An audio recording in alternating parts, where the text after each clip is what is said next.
Bonjour à tous mes chers électrons, bienvenue pour cette nouvelle vidéo. Donc aujourd'hui vidéo spéciale où je vais parler du travail en équipe. Alors concept, la voiture. Alors oui, comme tu le sais en BUT GE2I, même dans tous les BUT, on travaille sous forme de projet. Donc oui, à côté il y a les cours, mais aussi les projets, donc c'est ce qui est la part la plus importante dans ce cursus. Donc par exemple ici en GE2I, on a dans mon école. Oh là là.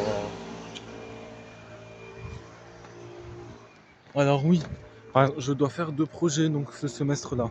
Il y en a un projet où c'est plus axé sur l'électronique et l'énergie. Bref, je garderai ça dans une autre vidéo pour l'expliquer plus précisément. Et donc en fait, cette vidéo, ce projet-là, tu travailles en équipe, ce qui est logique.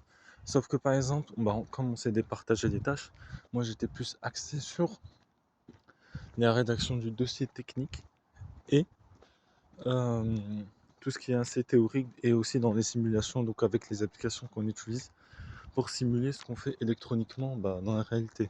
Sauf que je le faisais moi sur ordinateur. Et donc les autres parties de mon équipe étaient soit sur le câblage, soit sur calcul théorique ou dossier technique. Bref, on se partageait comme ça. Mais, par exemple, moi quand je finissais mon travail et je demandais comment ça allait de l'autre côté, et ça n'allait pas. Et c'est ça le problème. Comme ça n'allait pas, bon, il faut faire confiance à son équipe. Il faut laisser, mais donc par exemple, quand tu te rends compte que ton équipe galère sur son côté, il faut pas rester les yeux bornés et dire c'est de leur faute.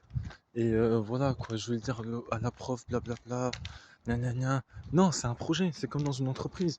C'est comme si toi tu travailles dans une entreprise et que ton collègue il galère sur un truc.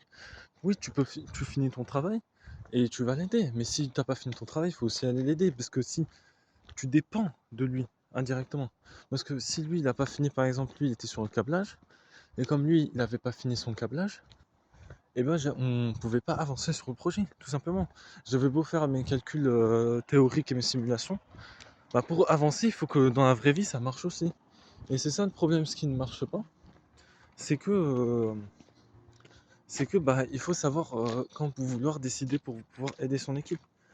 Et je suis content que j'ai réagi assez vite parce que par exemple ce matin, et comme on n'avait pas cours, je suis allé et voir le problème avec expliquer leurs problèmes, et on se rendait compte c'était juste que voilà, c'était un petit problème de câblage qu'il fallait régler. Et grâce à ça, comme j'ai mis une pause dans mon travail, j'ai pu avec l'autre personne, on est deux à travailler sur la théorie et la simulation, mais en même temps on a pu régler ce problème-là, de câblage et de problème de pratique quoi. De pratique. Et donc aujourd'hui je suis content quoi. Je suis content, hein, parce que ouais, je suis même grave content parce que grâce à ça, on a rattrapé tout notre retard. On était en retard de 2 semaines. Ça fait mal quoi. Un retard de 2 semaines, bon, tu réussis à rattraper, ça fait plutôt plaisir. Et j'espère que ça va continuer ainsi. Et c'est réciproquement. Réciproquement, quand tu vois tes camarades de projet qui galèrent, il faut pas aussi tout arrêter tout de suite et à dire non, c'est pas comme ça que tu fais, c'est comme ça qu'il faut faire. Non, non, non, il faut pas aussi être borgné et vouloir tout faire tout seul et vouloir tout diriger. Tu peux pas.